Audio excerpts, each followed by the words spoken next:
أعوذ بالله من الشيطان الرجيم. بسم الله الرحمن الرحيم. لقد أرسلنا رسلنا بالبينات وأنزلنا معهم الكتاب والميزان ليقوم الناس بالقسط.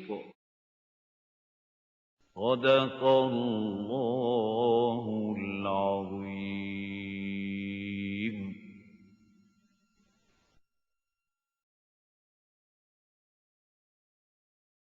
نحمده ونصلي على رسوله الكريم. أما بعد فأعوذ بالله من الشيطان الرجيم. بسم الله الرحمن الرحيم. فما لكم في المنافقين فئتين والله أركسهم بما كسبوا أتريدون أن تهدوا من أضل الله ومن يضلل الله فلن تجد له سبيلا ودوا لو تكفرون كما كفروا فتكونون سواء فلا تتخذوا منهم أولياء حتى يهاجروا في سبيل الله فإن تولوا فخذوهم واقتلوهم حيث وجدتموهم ولا تتخذوا منهم وليا ولا نصيرا. صدق الله العظيم. As I told you before, three subjects were very important regarding the conduct of the munafiqeen. Number one, the total obedience to Muhammad sallallahu alayhi wa sallam. فَلَا وَرَبِّكَ لَا يُؤْمِنُونَ حَتَّى يُحَكِّمُوكَ فِي مَا شَجَرَ بَيْنَهُمْ ثُمَّ لَا يَجِدُوا فِي أَنفُسِهِمْ حَرَجًا مِّمَّا قَضَيْتَ وَيُسَلِّمُوا تَسْلِيمًا. Total obedience. Number two, qital fi sabilillah, because there was risk for life and loss of wealth also, because you know everybody who went for fighting in the way of Allah, he had his own conveyance and his own rations. It was not an organized army like we have today. The supply lines are there and so on, and all the conveyances, you know, it belongs to the government. Nothing of the sort. So it was risk for life, risk for money and wealth also, and belongings also. And the third subject now begins, and that is of hijrah. As I told you, hijrah, immigration to Medina, for all Mu'mins was declared to be necessary, obligatory. Why? The wisdom behind? Because after hijrah, the revolutionary struggle of Muhammad sallallahu alaihi wasallam had entered his fifth phase. What is the fifth phase? Number one, dawah. Number two, organization. Number three, training.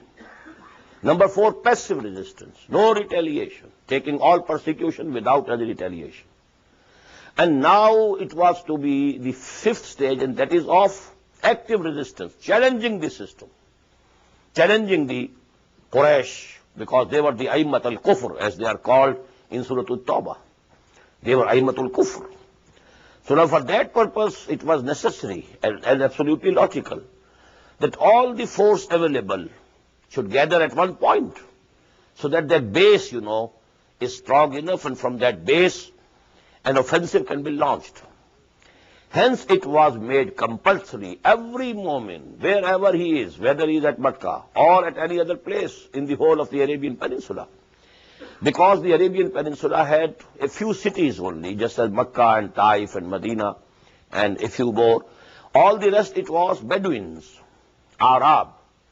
Areas were divided between Qabail, between the different tribes. And they were wandering over there, you know, if there is some rain and there is some greenery here, they are staying here today.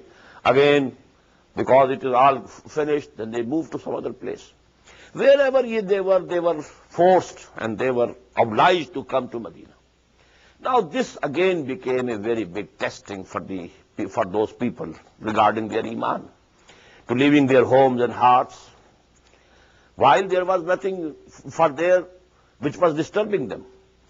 At Makkah, Muslims were being persecuted, but there were most Mu'mins in different tribes, and there was no conflict, and they were not persecuting them. Now, without any persecution, to leave the homes and hearts, it is not an easy job. And the land, you know, which is very beloved to every person where he has lived, where he was born, where his ancestors are and buried. So this is again a very tough point. And it was said already, because in the end of Surah Al-Anfal, because Surah Al-Anfal was revealed much before this surah. Surah Al-Anfal was revealed in the second year after Hijrah, just after the Battle of Badr. And the period of the revelation of Surah Al-Nisa is starting from the 4th year after Hijrah till the 6th year. Different passages were revealed at different times during these 3 years. So in Surah Al-Anfal we find the divine wordings. مَا لَكُمْ مِنْ وَلَايَتِهِمْ مِنْ شَيْءٍ حَتَّى يُحَاجِرُوا. If these Mu'mins, if they don't migrate, they don't make hijrah, they don't leave their homes and hearts and come over to Medina, then you have no relationship with them. O Mu'mins. Now this was a very harsh and very tough, commandment. Now there were people who had come to Medina from Quraysh, and there were their brethren, and they knew he has also embraced Islam. Only he is not making hijrah. But now Quran says, مَا لَكُمْ مِنْ وَلَايَتِهِمْ مِنْ شَيْءٍ. You have no connection with them now. No relationship. All relations broken. So this is the problem, and this was the problem faced not by the munafiqeen of Medina, but the munafiqeen elsewhere. Because munafiqeen of Medina had to stay in Medina. This test, they didn't have to pass through. So actually that was for a very big test for other people. For other people who embraced Islam, who accept the faith, but they didn't immigrate to Medina. And about them, the Muslims were now differing. But what has happened? If he has not been able to immigrate even, then he is a Muslim. He has embraced Islam. He says Shahada. He testifies, Ashhadu an la ilaha illallah wa ashhadu anna Muhammadan Rasulullah. Only if he has not migrated, our relations are broken. Why? He is my brother also. He belongs to my same tribe. And he has accepted Islam. Now, Allah says, مَا لَكُمْ مِنْ وَلَايَتِهِمْ مِنْ شَيْءٍ حَتَّى يُحَاجِرُوا. So there was a difference of opinion among Muslims. And with this, this passage is now beginning. فَمَا لَكُمْ فِي الْمُنَافِقِينَ فِيَتَيْنِ. What is with you? What has happened to you, O Muslims? You have become two parties regarding these munafiqeen. Those munafiqeen who have not made hijrah, who had preferred their ancestral places and homes to hijrah. مَا لَكُمْ فِي الْمُنَافِقِينَ فِيَتَيْنِ وَاللَّهُ أَرْكَسَهُمْ بِمَا كَسَبُوا. Allah has sent them back, overturned them, reverted them. After Iman, they have gone back to kufr. Why? Because they have not complied with the divine ordinance that you have to emigrate to Medina. بِمَا كَسَبُوا. Due to their own deeds. أَتُرِيدُونَ أَن تَهْدُوا مَنْ أَضَلَّ اللَّهُ. Very beautiful way. Do you want to lead and guide to the right path the one whom Allah has already declared as having gone astray? Allah declares, if they have not migrated, if they have not left their homes and hearts and families, and they have preferred remaining over there and not coming over to Medina, actually Allah subhanahu wa ta'ala has already declared them that they have gone back. Now you want to guide them? وَمَنْ يُضْلِلِ اللَّهُ فَلَنْ تَجِدَ لَهُ سَبِيلًا. Whomsoever Allah has declared as have gone astray, you won't find for him any way of coming back and coming to the truth and coming to the true path. وَدُّوا لَوْ تَكْفُرُونَ كَمَا كَفَرُوا. They want that you should also become disbelievers like them. They might be saying, oh, you also come back to Makkah. Only we believe in Quran, we believe in Muhammad, we are praying, we are saying something. Why is it necessary that we go and leave our homes and go to Medina? وَدُّوا لَوْ تَكْفُرُونَ كَمَا كَفَرُوا. They want that you should also become the same, and you should also take to the same path. كَمَا كَفَرُوا فَتَكُونُونَ سَوَاءً. So that you become at par with them. فَلَا تَتَّخِذُوا مِنْهُمْ أَوْلِيَاءَ. Don't make friends with them. حَتَّى يُهَاجِرُوا فِي سَبِيلِ اللَّهِ. Until they make hijrah. They migrate to Medina in the way of Allah. This is fi sabilillah. As I told you, for jihad fi sabilillah it is necessary that all the available sources and resources, whether men or or material, they should be gathered at one base. Now it is essential. So they had to come, and they have to come if they are true mu'mins. فَلَا تَتَّخِذُوا مِنْهُمْ أَوْلِيَاءَ حَتَّى يُهَاجِرُوا فِي سَبِيلِ اللَّهِ. Don't make them friends. Don't take them as friends until they immigrate in the way of Allah. فَإِن تَوَلَّوْا, and if they turn their backs, فَخُذُوهُمْ وَاقْتُلُوهُمْ. Seize them, kill them, slay them.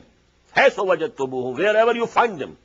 وَلَا تَتَّخِذُوا مِنْهُمْ وَلِيًّا وَلَا نَصِيرًا, and don't make them your protectors or your helpers. Now what's the background of this ayah? Because we have to understand the background. Because Arabian society was basically tribal. Now a tribe as a whole is kafir. There are a few Muslims there. They have embraced Islam, accepted the faith, but they have not migrated. They are with the Qabila. When there is an expedition against that kafir Qabila, Muhammad sallallahu alaihi wasallam has sent an army against that Qabila, that kafir Qabila, that unbeliever tribe. Now these people are also with those kafirs. So they cannot plead that because we are Muslims, don't attack us. No. Because you didn't migrate, you remained with your kafir Qabila, you will also have the same fate as this kuffar. So don't spare them. Because if they have not migrated, they are with their tribes. Al-maru ma man ahabba. And this is the rule. A man will be counted with those whom he loves. He loves his tribe, not Islam, not Muhammad. Actually, then what does it mean? He will meet the same fate as the other people of his tribe. فَخُذُوهُمْ وَاقْتُلُوهُمْ حَيْثُ وَجَدتُّمُوهُمْ, wherever you find. وَلَا تَتَّخِذُوا مِنْهُمْ وَلِيًّا وَلَا نَصِيرًا إِلَّا الَّذِينَ يَصِلُونَ إِلَىٰ قَوْمٍ بَيْنَكُمْ وَبَيْنَهُمْ مِيثَاقٌ. But there is one exception. Except those who have joined, who have friendship and treaties with that Qabila, with that nation, between you and them there is a treaty. If that Qabila or those people have a treaty with a tribe with whom you have a treaty, then you know they are also covered by the terms of that treaty.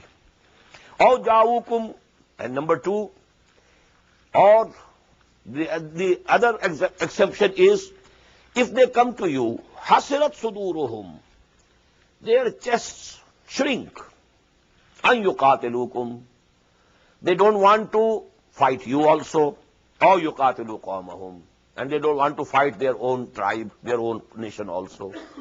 They want to be non-aligned. They want to be, so they are not fighting you, against you, along with that tribe. Although they are not fighting with you against their own tribe. But if they want to remain neutral, so Allah subhanahu wa ta'ala has made them also an exception. Don't kill them. وَلَوْ شَاءَ اللَّهُ لَسَلَّطَهُمْ عَلَيْكُمْ.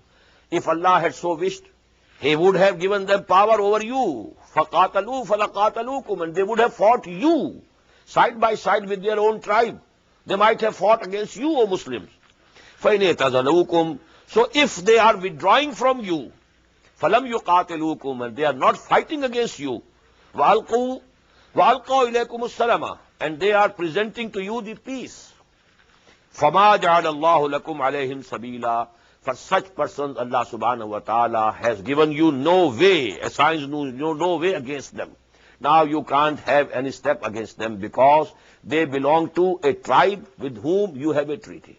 Number two, or because they have come to you and they declare that they will neither take the side of their tribe, nor they will take the side with you.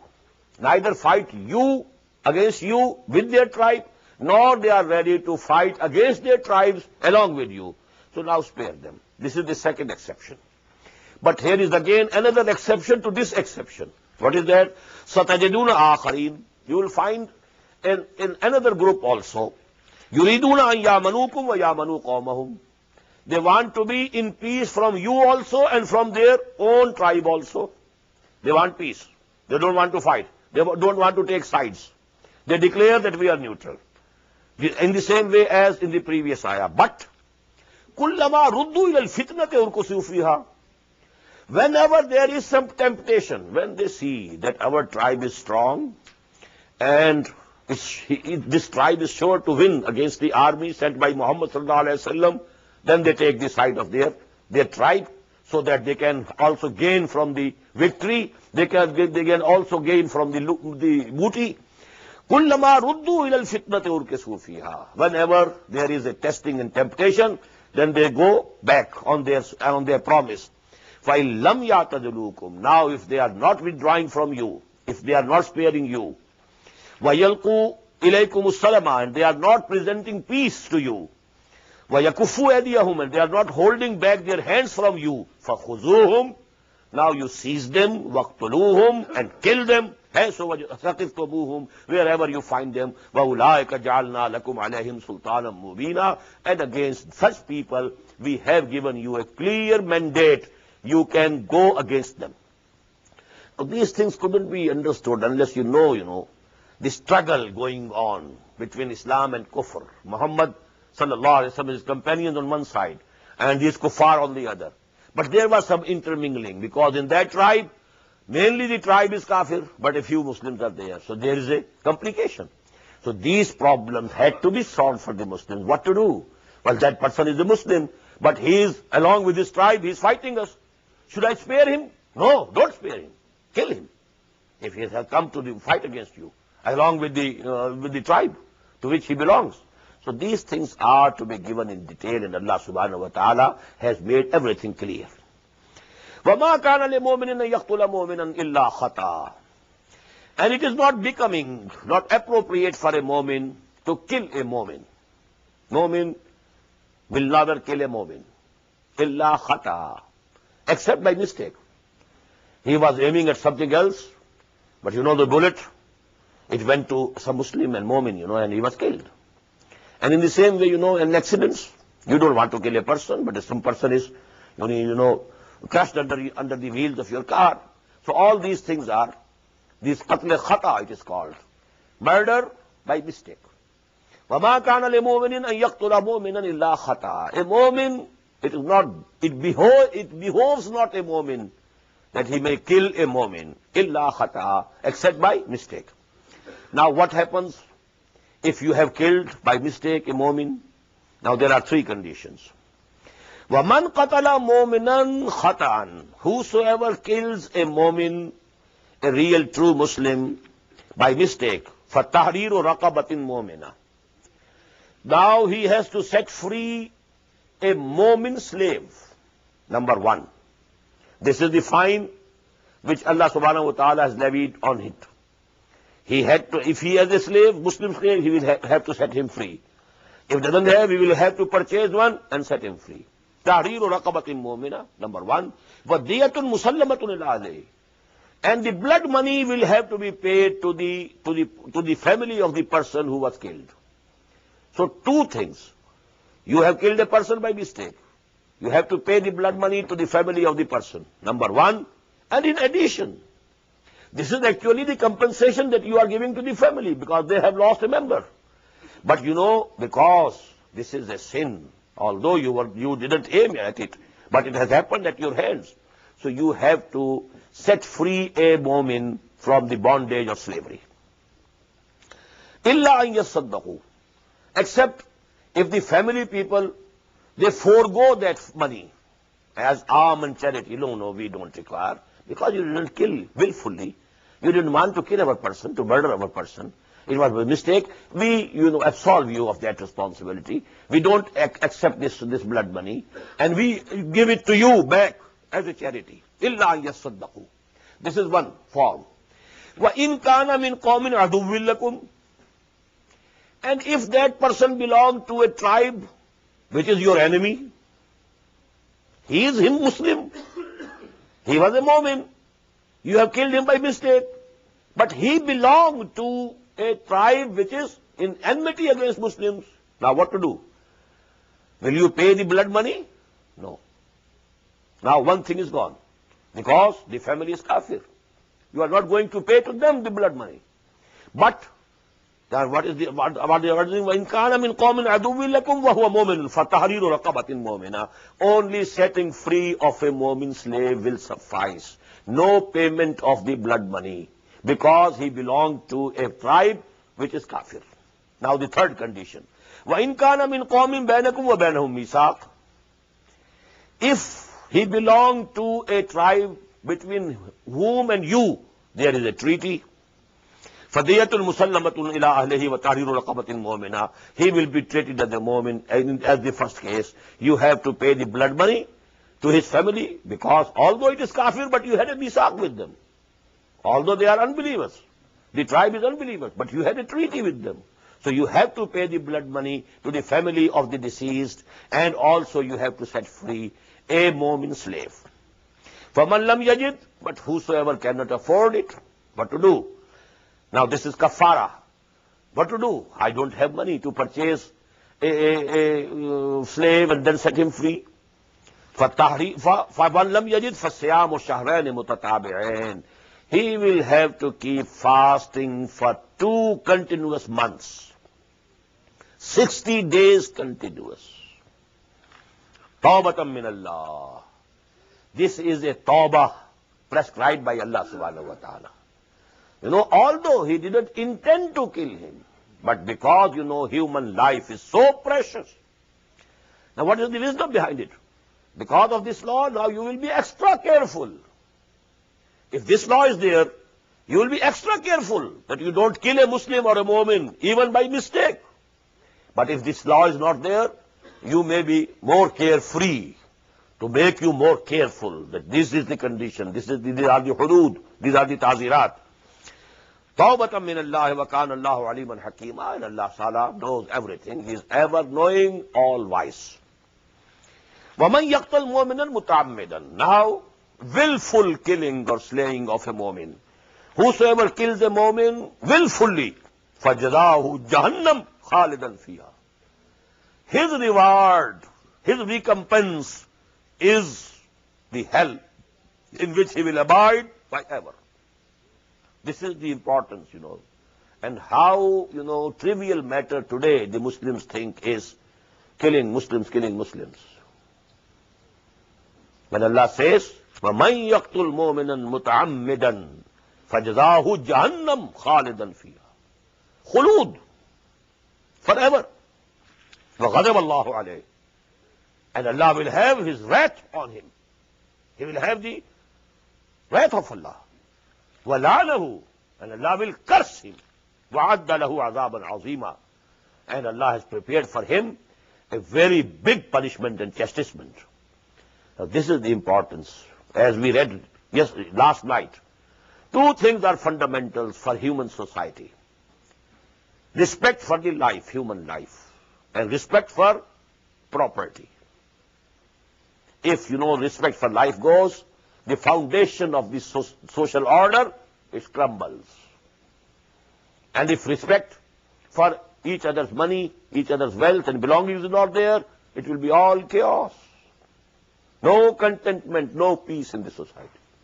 So these 2 things are very fundamental. Ya ayyuhalladhina amanu idha darabtum fi sabilillahi fatabayyanu. Now another case. An army is going, Muslim army, against some tribe, some enemy. And in the way they find a person, it belongs to some other tribe, and he says, Assalamu alaikum. What does it mean? He is declaring himself to be a Muslim. Now these people think that if we accept him as a Muslim, we can't kill him. They say, no, you are not Muslim. You are only saying Assalamu alaikum only to save your life, so that they can take whatever belongings he has when he is killed, and also all his wealth will come to the Muslims. So now this condition, what to do?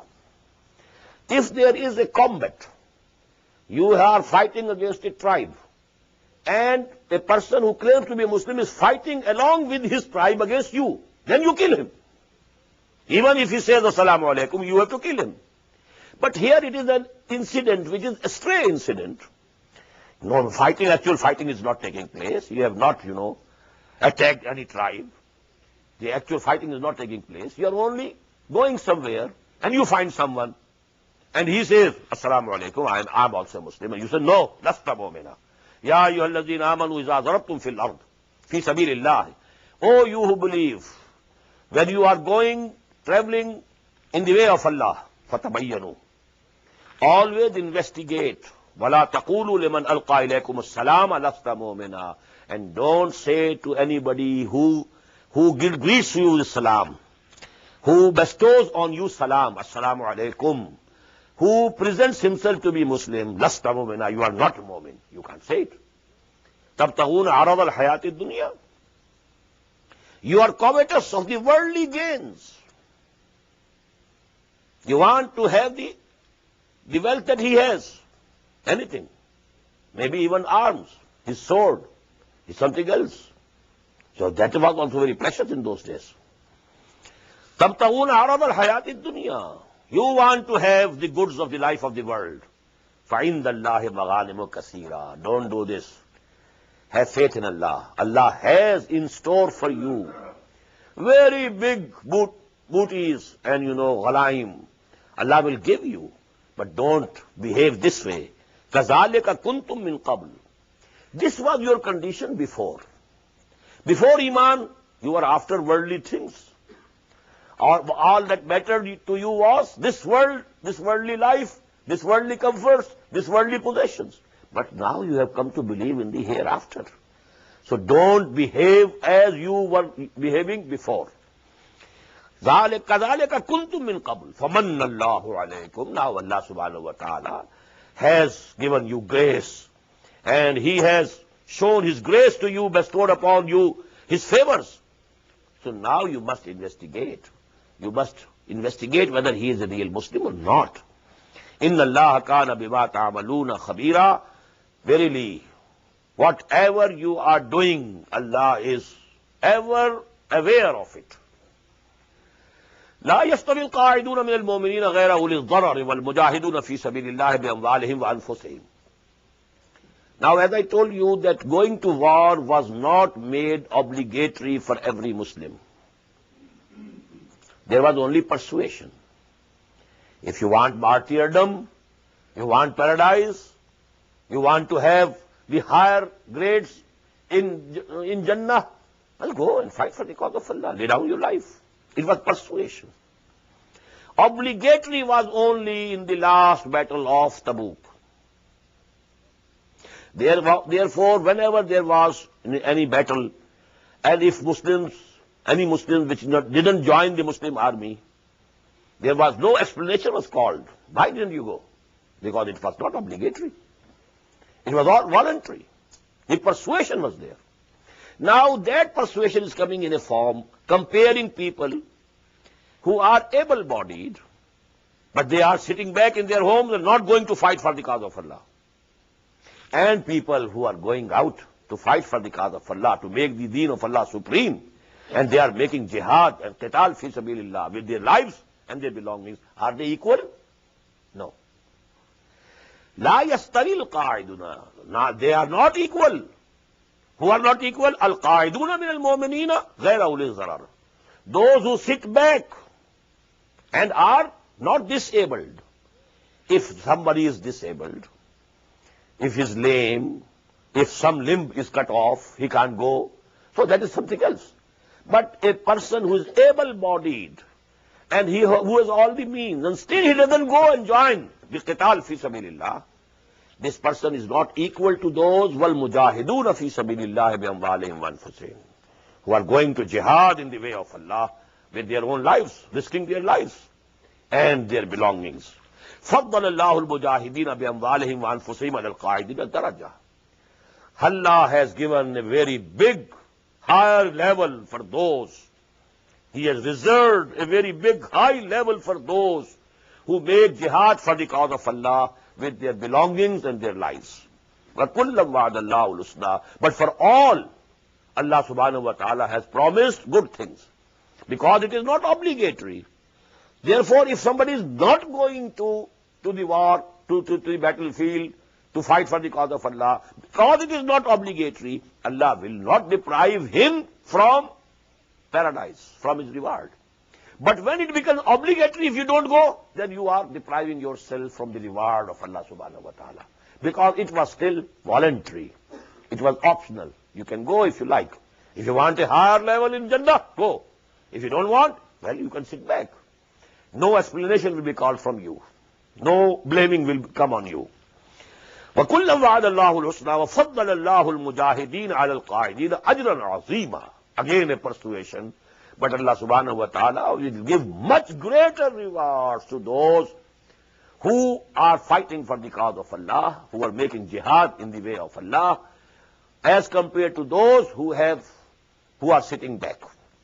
Darajatim minhu, again to emphasize. These will be the degrees raised high by him. It is from Allah subhanahu wa ta'ala. Wa maghfiratan, and then there will be also forgiveness of their sins. Wa rahmah, and again more of mercy. Wa kana Allahu ghafurur rahima, and Allah subhanahu wa ta'ala is Ghafur, forgiving, Rahim, and he is merciful. Inna alladhina tawaffahumul malaikatu zalimi anfusihim. Now again those people who, although they have embraced Islam, they have not made hijrah. They are living with their kafir tribes, whether at Makkah or elsewhere. They have not come over to Medina. Now if death comes to them, the angel would ask, where were you? You professed Islam. You are living with the kafir tribe. Why didn't you make hijrah? You are doing wrong to your own self. You are making yourself doomed. Inna alladhina tawaffahumul malaika. Verily those whom the angels are putting to death. Zalimi anfusihim, and they are wronging themselves by not migrating, by not having migrated. Qalu ainam fima kuntum. And the angel would say, in what condition were you? How come? You are a Mu'min and you are living in this place which belongs to kuffar, and you didn't migrate. Qalu kunna mustalafina fil ard. They will reply to these angels, we were oppressed people. We were weaks, mustalafin. Qalu alam takun ardullahi wasi'atan.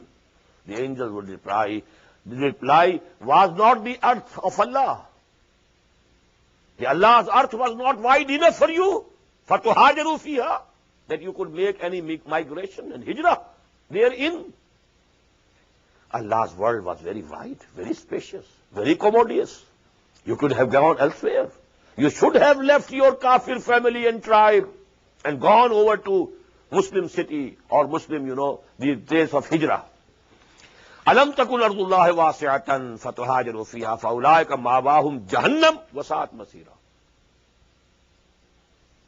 For such people, their abode is hell. And it is a very bad destination. May Allah save us all from that. Illa al-mustalafin. Again an exception here also. Except those who are really weak and oppressed, min ar-rijal, whether they were men, wal nisa, or women, wal wildan, or children, la yastatiyuna hilatan, who didn't afford, they didn't have any means to immigrate. After all, wala yahtaduna sabila, they didn't know the path. How can I go to Medina when I don't know the path? It's not like, buying a ticket from, airways and going over to another country. Going from Makkah to Medina, or from any other far place. Going from there, if there is no means, there is no camel, there is no conveyance, there is no, wealth with them to meet the expenses during the journey. Or they don't even know the path, the way.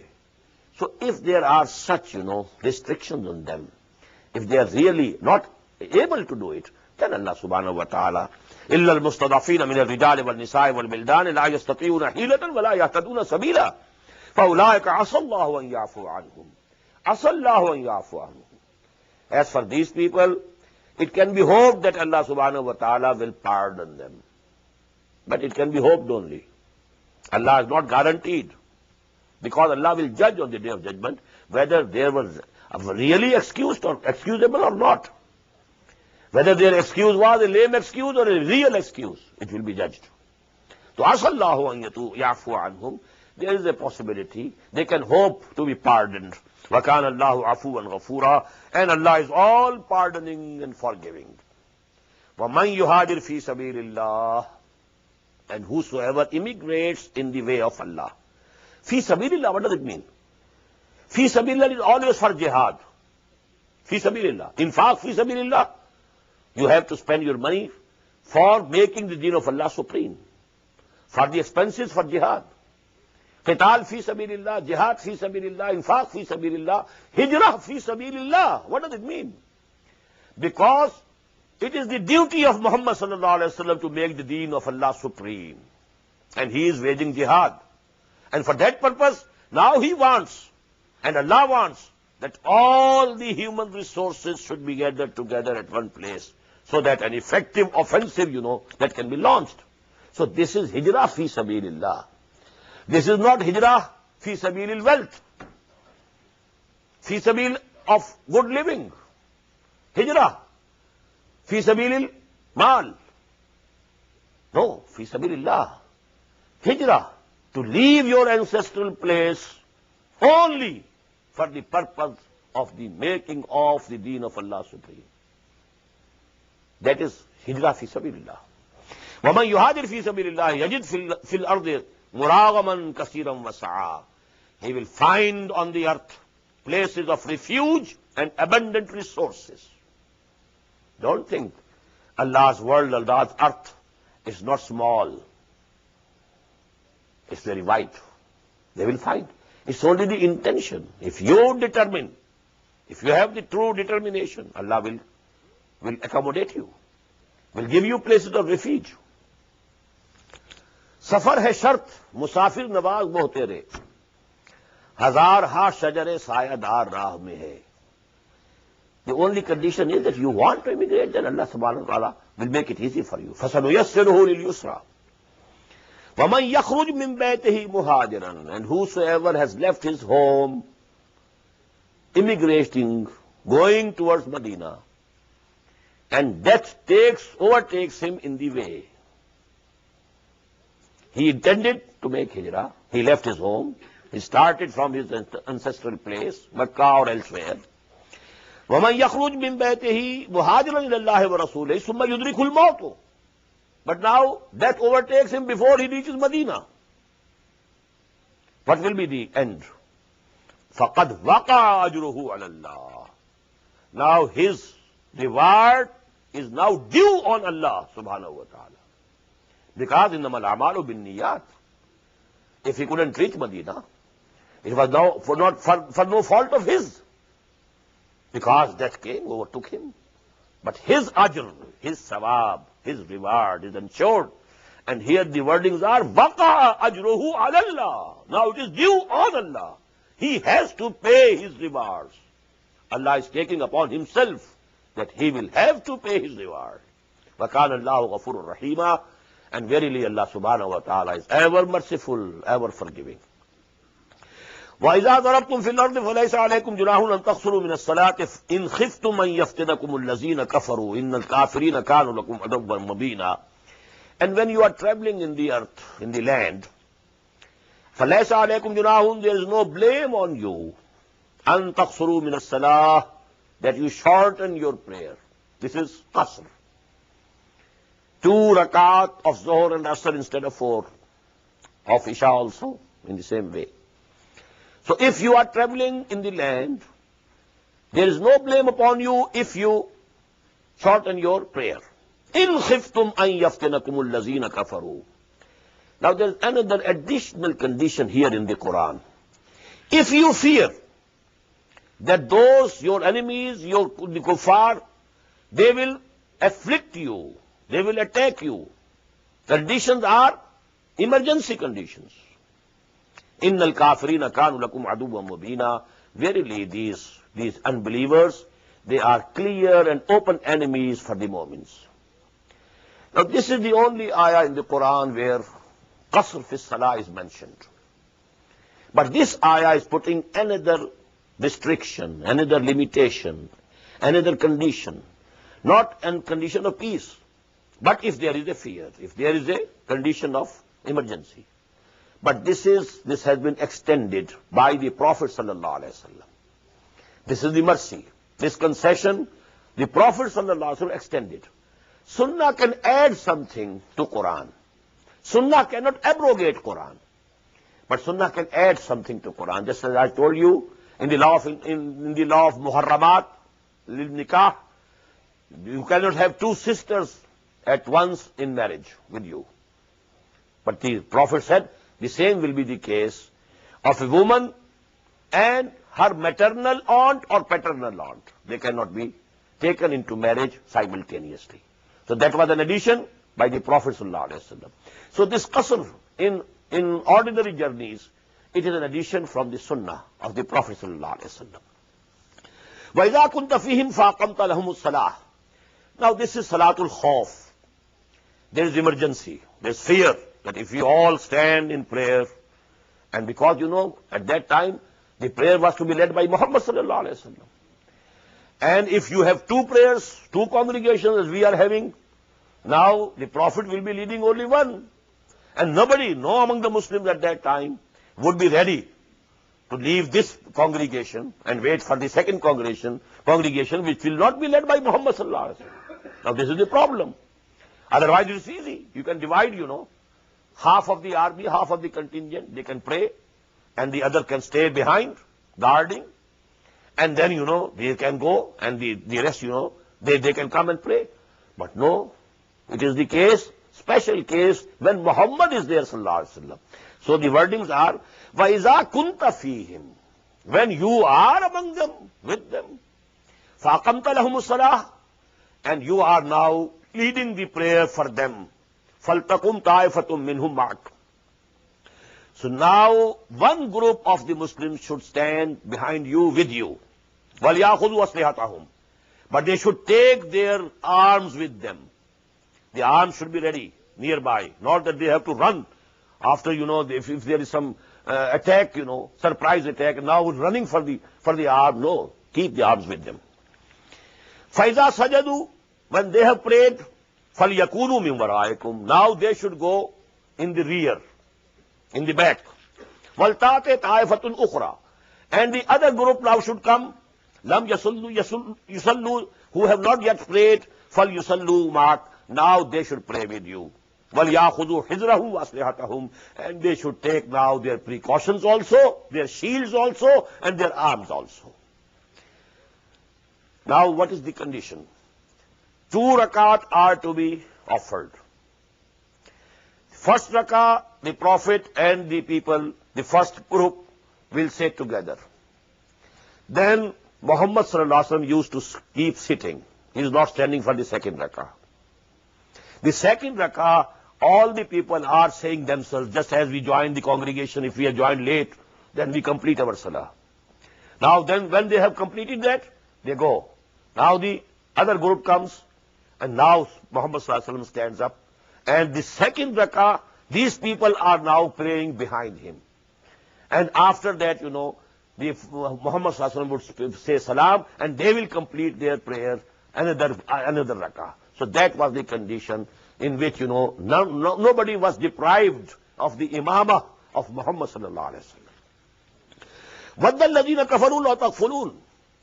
These kuffar, these your enemies, these unbelievers, they very much love it, like it, that you become unaware of your arms.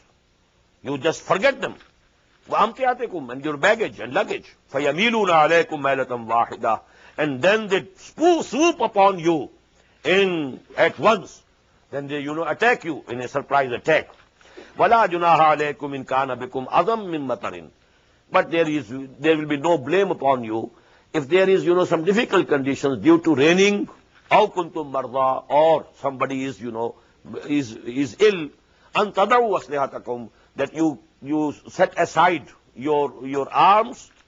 وَخُذُوا حِذْرَكُمْ. But you should have at least the shields with you, precaution.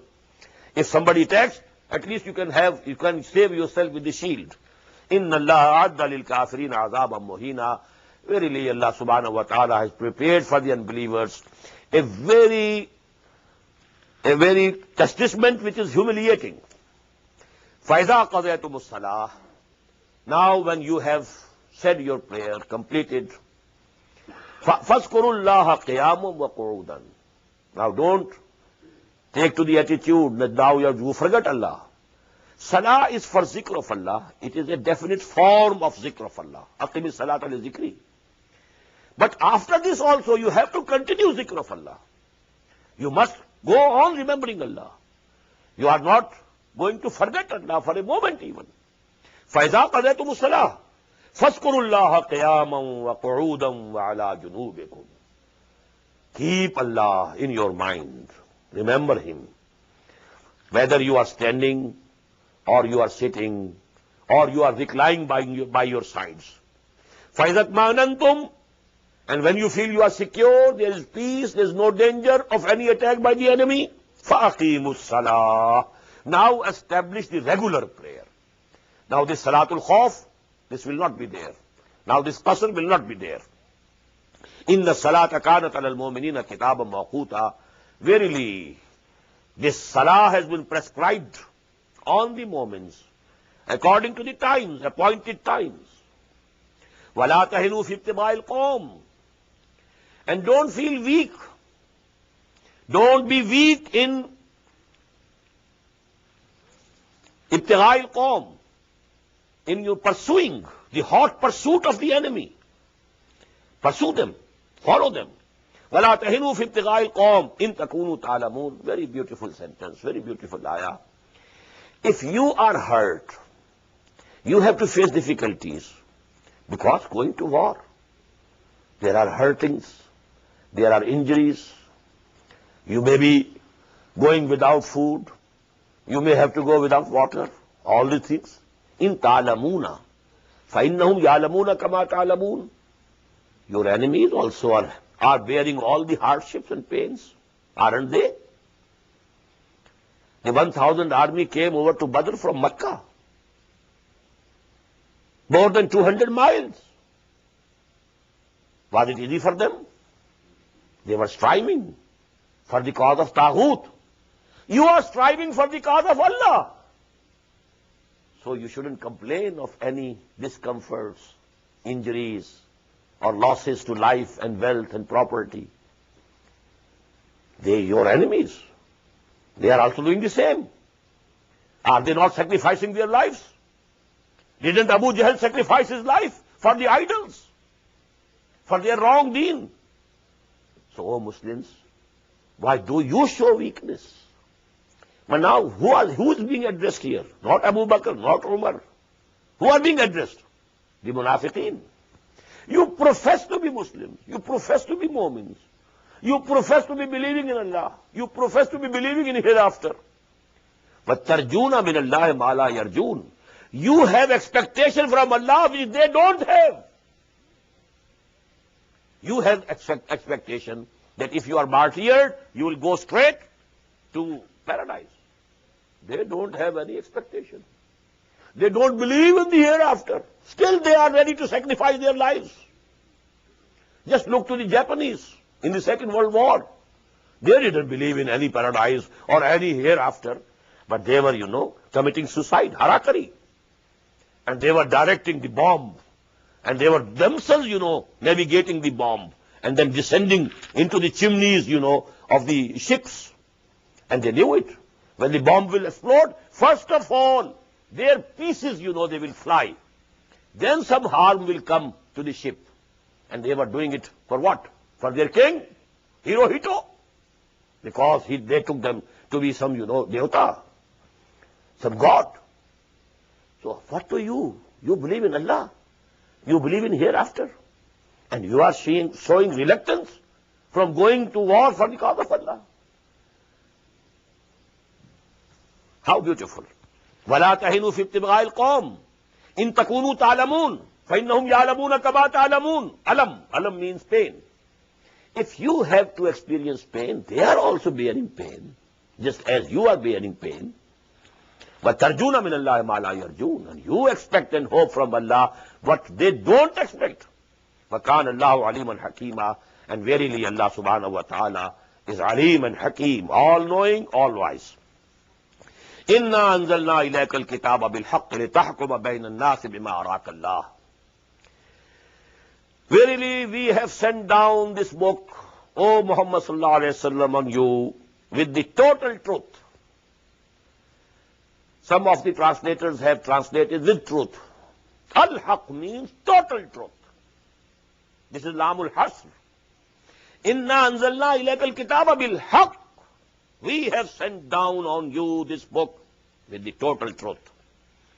لِتَحْكُمَ بَيْنَ النَّاسِ بِمَا أَرَاكَ اللَّهُ, so that you should judge between people. Judge in their disputes, in their matters. Give your judgment. بِمَا أَرَاكَ اللَّهُ, with what Allah has shown you. This Ayat, Allah subhanahu wa ta'ala has sent the book also.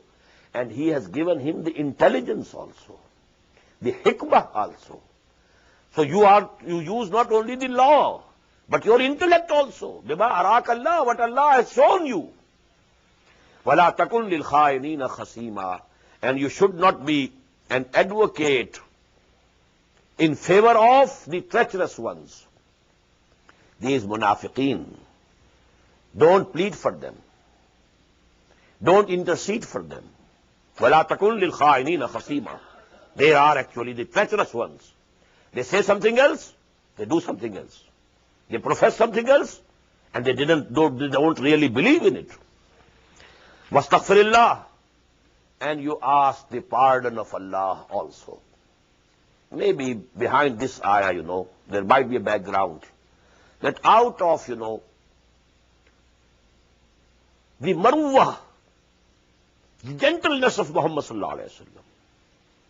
Just as he gave his shirt for the Raisul Munafiqeen, maybe he might have asked the forgiveness of Allah for some munafiq. Allah says you shouldn't do it. فَلَا تَكُنْ لِلْخَائِنِينَ خَصِيمًا. They are treacherous. These people, they don't deserve your intercession. And if you have done it, فَاسْتَغْفِرِ اللَّهِ. Now you yourself ask the forgiveness of Allah. فَاسْتَغْفِرِ اللَّهِ إِنَّ اللَّهَ كَانَ غَفُورًا رَحِيمًا. Allah, verily Allah is Ghafoor and Rahim. He is forgiving and He is merciful.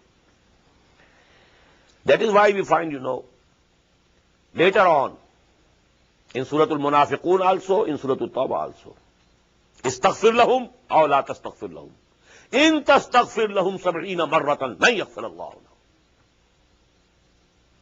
Whether you ask Allah's permission for them or you don't ask. Even if you ask the forgiveness of Allah for them 70 times, Allah is not going to forgive them. This is in Surah Tawbah. استغفر لهم أو لا تستغفر لهم إن تستغفر لهم 70 مرة لن يغفر الله لهم. And in Surah Al-Munafiqeen, سواء عليهم استغفرت لهم أم لم تستغفر لهم لن يغفر الله لهم. It's equal for them. Whether you ask Allah's forgiveness for them or not, Allah is not going to forgive them. So the same is the ayah here. واستغفر الله ولا تجادل عن الذين يختارون أنفسهم. Don't plead on behalf of them who are behaving in treachery against their own selves. تختارون أنفسهم. They are making themselves doomed. Don't be advocate for them. Don't plead in their favor. ولا تجادل عن الذين يختارون أنفسهم إن الله لا يحب من كان خوانا أثيما. Allah doesn't like those who are treacherous and who are sinful. يستخفون من الناس ولا يستخفون من الله. They want to hide their shortcomings, their lies from the people. But they don't want to hide themselves, and they can't hide themselves from Allah. Allah knows them through and through. Allah sees them. When they are planning something against the Muslims during the night, Allah is with them. Allah knows, Allah records. We have just read. وَاللَّهُ يَكْتُبُ مَا يُبَيِّتُونَ. Allah is recording whatever they are saying. What are the proceedings of those secret meetings? يَسْتَخْفُونَ مِنَ النَّاسِ وَلَا يَسْتَخْفُونَ مِنَ اللَّهِ وَهُوَ مَعَهُمْ إِذْ يُبَيِّتُونَ مَا لَا يَرْضَى مِنَ الْقَوْلِ. And Allah is with them when they are planning those unpleasant things, unwanted things, مَا لَا يَرْضَى, unpleasant things during the night. وَكَانَ اللَّهُ بِمَا يَعْمَلُونَ مُحِيطًا. And Allah has encompassed, encircled whatever they are doing. They can't do anything beyond those limits. ہاں انتم ہؤلاء جادلتم عنہم فی الحیات الدنیا. Now this is addressing to the Muslims, true Mu'mins. As I told you, a brother is a Muslim, true Muslim. Another brother is Munafiq, but he is a brother. A natural love and affection is there. Allah says, ہاں انتم ہؤلاء جادلتم عنہم فی الحیات الدنیا. You have been pleading for your brothers in this, the life of this world. فَمَّنْ يُجَادِلِ اللَّهَ عَنْهُمْ يَوْمَ الْقِيَامَةِ. Who will plead in their favor against Allah subhanahu wa ta'ala on the day of judgment? Will there be any pleader? Will there be anybody who will be able to intercede for them in their favor? هَا أَنْتُمْ هَؤُلَاءِ جَادَلْتُمْ عَنْهُمْ فِي الْحَيَاةِ الدُّنْيَا. You went to the Prophet, oh, Ya Rasulullah, just forgive him. Just ignore. Please, he is my brother. Or he is related to me. You have been advocating their cause. You have been pleading their cases. ها أنتم هؤلاء جادلتم عنهم في الحياة الدنيا فمن يجادل الله عنهم يوم القيامة. Who will be able to plead in their favor on the day of judgment, on the day of resurrection? أَمَّنْ يَكُونُ عَلَيْهِمْ وَكِيلًا. Who will become a protector for them? فَمَنْ يَعْمَلْ سُوءًا أَوْ يَظْلِمْ نَفْسَهُ ثُمَّ يَسْتَغْفِرِ اللَّهَ يَجِدِ اللَّهَ غَفُورًا رَحِيمًا. But whosoever commits a mistake and he has wronged himself, committing a sin, you are doing wrong to your own self. So, but then, just as we read, before, then he apologizes, he repents, he returns to Allah. ثُمَّ يَسْتَغْفِرِ اللَّهَ. Then if he really repents and asks the forgiveness of Allah subhanahu wa ta'ala, يَجِدِ اللَّهَ غَفُورًا رَحِيمًا, he will find Allah subhanahu wa ta'ala ready to accept the repentance. He is Tawwab, he is Ghafoor, he is Rahim. Now let me tell you the ayah which we have already read. فَاسْتَغْفِرِ اللَّهِ.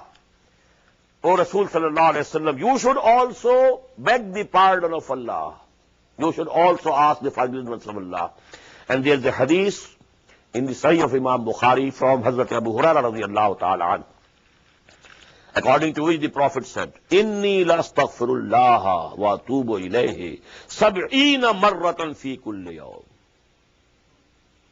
I ask the forgiveness of Allah and I repent before Him every day 70 times. But the discrepancy or the shortcoming of the Prophet is something else, on which he used to repent. Our sins and our shortcomings are something else. Don't, guess one on the other. If there was some lessening of the intensity of love has decreased a bit. For Muhammad sallallahu alaihi wasallam, it was also a sin. He thought, إِنَّهُ لَيُغَانُ عَلَىٰ قَلْبِي. I find sometimes, I feel there is a wheel on my heart. وَإِنِّي لَأَسْتَغْفِرُ اللَّهَ 70 مَرَّةً فِي كُلِّ يَوْمٍ. And when I feel that, there is some wheel on my heart, which is in between me and Allah subhanahu wa ta'ala, I repent and make tawbah towards Him. So that is a different case altogether.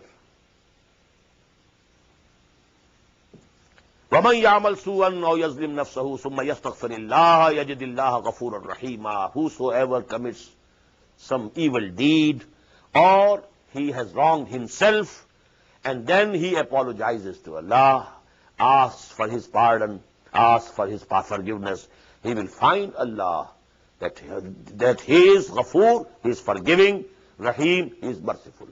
بارك الله لي ولكم في القرآن العظيم ونفعني وإياكم بالآيات والذكر الحكيم. الله أكبر الله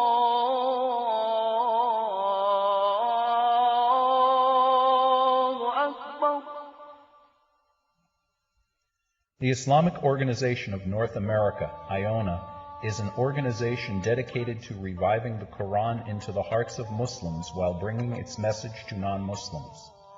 The obligations of a Muslim as ordained by the Quran and Sunnah can be understood as having 4 levels. 1. A Muslim is required to develop real faith and conviction, iman, in one's heart. 2. A Muslim is required to live a life of complete submission to the will of Allah subhanahu wa ta'ala. 3. A Muslim is required to propagate and disseminate the message of Islam to humanity as a whole. 4. A Muslim is required to try his utmost in establishing the just Islamic order. The first and foremost objective of establishing IONA is to assist the Muslims in North America to uphold and implement these obligations, first on themselves, their families, inform their friends, and then to invite the non-Muslims to Islam. The ultimate goal is to seek Allah's pleasure and salvation in the hereafter. For more information about IONA, please visit us at www.tanzim.us. You may also email us at info@tanzeem.us or call our toll-free number 866-779-IONA. Join us. Together we can make a difference.